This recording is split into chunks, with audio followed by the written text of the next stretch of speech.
এই মুহূর্তে যে ছবি আপনারা দেখার চেষ্টা করবো যে ভারতপুরের বিধায়ক হুমায়ুন কবির তিনি যে বলেছেন 22 তারিখে দল ঘোষণা করবেন, আর ইতিমধ্যে এই মুহূর্তে হুমায়ুন কবির তিনি উপস্থিত হয়েছেন এবং তার দলের নাম কি হতে চলেছে সূত্র মারফত জানতে পারলাম যে তার নাম জেইউপি অর্থাৎ জনতা পার্টি। এবং তিনি এই প্রসঙ্গে তিনি কি বলছেন শোনাবো আপনাদের। মুসলিম দরদি না, ও ভাবতাবাজি, ও চিটিংবাজি, হ্যাঁ ও চিটারবাজি, ও মুসলমানদেরকে নিয়ে সবকিছু চিটারবাজি করেছে আর ভাবতা মেরে দেখাচ্ছে। আপনারা জানেন যে 22 তারিখে অর্থাৎ ভারতপুরের বিধায়ক হুমায়ুন কবির তিনি দল ঘোষণা করবেন বলেছেন, আর একেবারে এই মুহূর্তে সেই ময়দানে আমরা উপস্থিত রয়েছি। এই প্রসঙ্গে তারা কি বার্তা শোনাবো আপনাদেরকে, কি বলবেন হুমায়ুন কবির নতুন দল ঘোষণা করেছে? হুমায়ুন কবিরের জন্য আমাদের সবারই আন্তরিক ভালোবাসা আর অভিনন্দন। যিনি আজ 22শে ডিসেম্বর অলরেডি যে নিয়োগ করবে নতুন দল, তার জন্য সবাই আমরা এক্সাইটেড এবং আমরা আনন্দ যে একটা মানুষ আমাদের জন্য লড়ছে এবং তার সঙ্গে আমরা পুরো নওদা ব্লকের সমস্ত লোক আমরা আজ ইকট্ঠা হয়েছে এসেছি এবং যুবক বয়স্ক মানুষ সবাই একসঙ্গে যুবক এবং হুমায়ুন কবিরের সঙ্গে তো সাক্ষাৎ করতে এসেছে এবং হুমায়ুন কবিরের যে নিয়ম এবং যার আইডিয়াল যা ফলো করার জন্য সবাই আমরা এসেছি। উনি যেটা করবেন সেই করার জন্য আমরা তার পিছনে আছি এবং পুরো নওদা ব্লকের সমস্ত লোক দেখেন দলে দলে যোগ্য আছে হুমায়ুন কবিরের জন্য।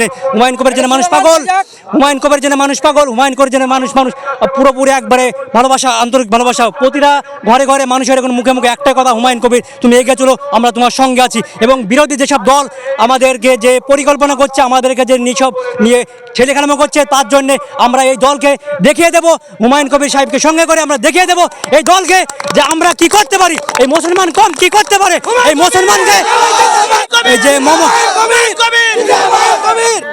এই যে মমতা ব্যানার্জি আমাদেরকে যে একটা আস্থা দিয়েছিলেন যে আপনারা কোনো চিন্তা করেন না, আপনাদের সঙ্গে আমরা আছি। কারণ এখন দেখছি সব থেকে বড় শত্রু আমাদের মমতা ব্যানার্জি। কেন আমাদেরকে বিজেপি তো আছে কেন্দ্রের সূত্র, কিন্তু বিজেপির থেকে বেশি শত্রু আমাদের মমতা ব্যানার্জি। কেন পিছনে এক কথা বলছে, সামনে এক কথা বলছে। সামনে আমাদেরকে আস্থা দিচ্ছে আপনি আমাদের সঙ্গে আছে, আপনাদের সঙ্গে আমি আছি, কিন্তু পিছনে পিছনে ও বরঞ্চ বিজেপির থেকে বেশি বরঞ্চ আমাদের ভয়ানক কাজ করছে।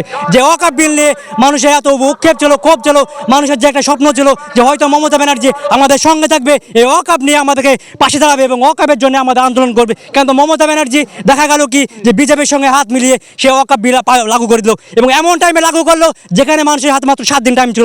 7 দিনের মধ্যে মাত্র 2 দিন শনিবার আর রবিবার ছিল, সে তার মধ্যে 5 দিনের মধ্যে যে আমাদের ওয়াকফ যে সম্পত্তি পশ্চিমবাংলার সেকেন্ড সব দিকে ভারতের মধ্যে বেশি, সে ওয়াকফ সম্পত্তি পোর্টালে কীভাবে জমা দিতে পারে। মমতা ব্যানার্জি বলেছিল যে আমাদের মুর্শিদাবাদে এসে যে আপনারা চিন্তা করেন না কেউ, আপনাদের সঙ্গে আমরা আছি, আমাদের ওয়াকফ বিল আমাদের পশ্চিমবাংলায় লাগু হতে দেবো না। কিন্তু তারপরে মমতা ব্যানার্জি কীভাবে এই ওয়াকফ বিল লাগু করলো? বিজেপি তো অলরেডি আগে ঘোষণা দিয়েছিল যে আমরা ওয়াকফের পোর্টালে জমা করতে হবে, তারপরে কিন্তু আমরা পোর্টালে আমরা জমা করিনি খুব। কিন্তু তারপরেও যে মমতা ব্যানার্জি আমাদেরকে যে একটা দুর্বৃত্ত এবং যে একটা ভয়ানক বিপদে ফেলে দিয়ে চলে গেল, এর জন্য আজকে হুমায়ুন কবির যে দল নতুন নিয়োগ করছে, এই দলে আমাদের পুরো মুর্শিদাবাদ ডিস্ট্রিক্ট তাছাড়া পুরো পশ্চিমবাংলার সমস্ত মুসলমান একবারে হুমায়ুন কবির সঙ্গে, মুসলমান হিন্দু সমস্ত মানুষ হুমায়ুনের সঙ্গে পাশে যাচ্ছে। কেন হুমায়ুন কবির যে একটা ভালো উদ্যোগ, ভালো কাজ স্বপ্ন মানুষকে দেখেছে, এই কারণে আমরা সবাই হুমায়ুনের সঙ্গে যোগ করছি এবং হুমায়ুনের সঙ্গে আমরা যোগাযোগ করছি, হুমায়ুনকে আমরা পুরোপুরি সাপোর্ট করছি।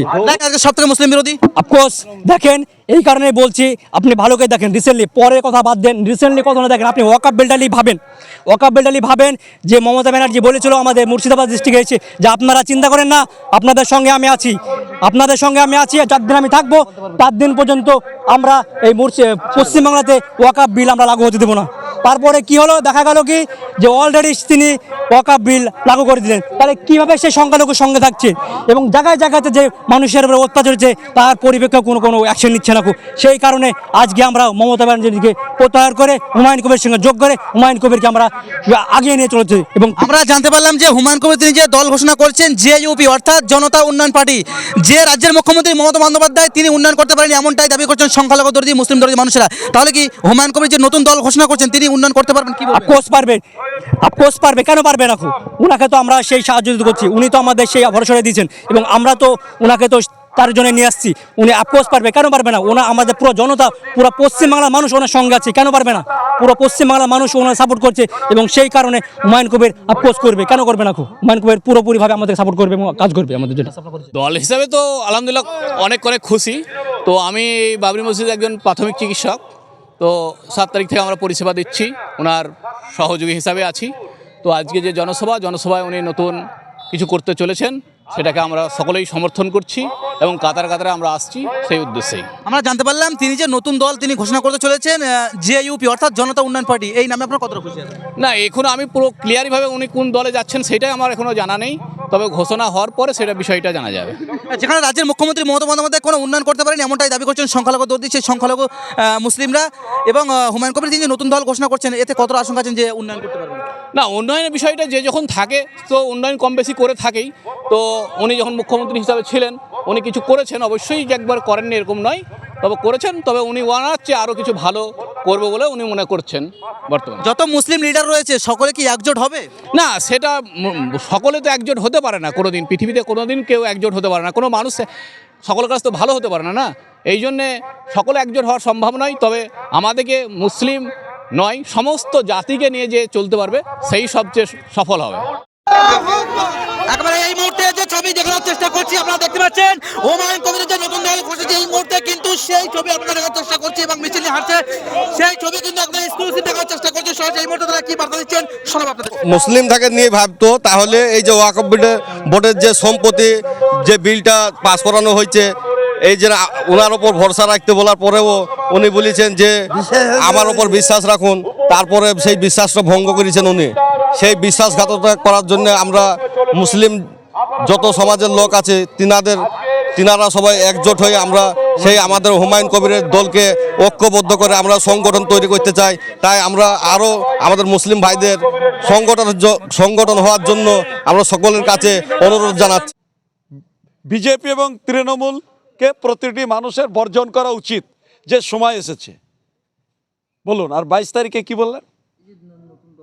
কে করছে নতুন দল, তার নামটা বলুন সাংবাদিক সাহেব। হ্যাঁ, হুমায়ুন কবির সাহেব নতুন দল করছেন। আমি সেই 4 আগস্ট বলেছিলাম যে যদি তৃণমূল কংগ্রেস হুমায়ুন ভাইকে বহিষ্কার করে তো ঐতিহাসিক ভুল করবে এবং সেটা হুমায়ুন ভাইয়ের জন্য খুবই মঙ্গল হবে। তা আমরা চোখে দেখছি হুমায়ুন কবির সাহেব যে রাস্তা দিয়ে যাচ্ছে, হাজার হাজার মানুষ তার ডাকে সাড়া দিচ্ছে। হুমায়ুন কবির নামটা এখন পশ্চিমবঙ্গের মধ্যে একটি আলোচিত নাম এবং মানুষের মনে জায়গা করে নিয়েছে। যারা ওই চাল, টাকা, লক্ষ্মী ভাণ্ডার এসব দিয়েছে, এগুলি কিছু কাজে আসবে না, এগুলি ভূমেরাম হয়ে যাবে। সুতরাং হুমায়ুন কবির সাহেব যে সিদ্ধান্ত নিয়েছেন তিনি দল পরিচালনা করবেন, তার সিদ্ধান্তকে আমরা সমর্থন করছি। জনগণ সমর্থন করছে। আপনারা দেখতে পাবেন 22 তারিখে লাখ লাখ লোক একত্রিত হবে ইনশাল্লাহ। আজকেও রেজিনগরে সভা আছে, সেখানেও দেখতে পাবেন মানুষের জনজোয়ার বয়ে যাবে। হুমায়ুন সাহেবকে দল থেকে বহিষ্কার করা এটা তৃণমূলের জন্য ঐতিহাসিক ভুল হয়েছে এবং যে সমস্ত চটি চাটাদের কথা শুনে মাননীয়া সিদ্ধান্ত নিয়েছেন, মাননীয়াকে পস্তাইতে হবে, এর মূল্য দিতে হবে। 26-এ বুঝতে পারবেন ইনশাল্লাহ।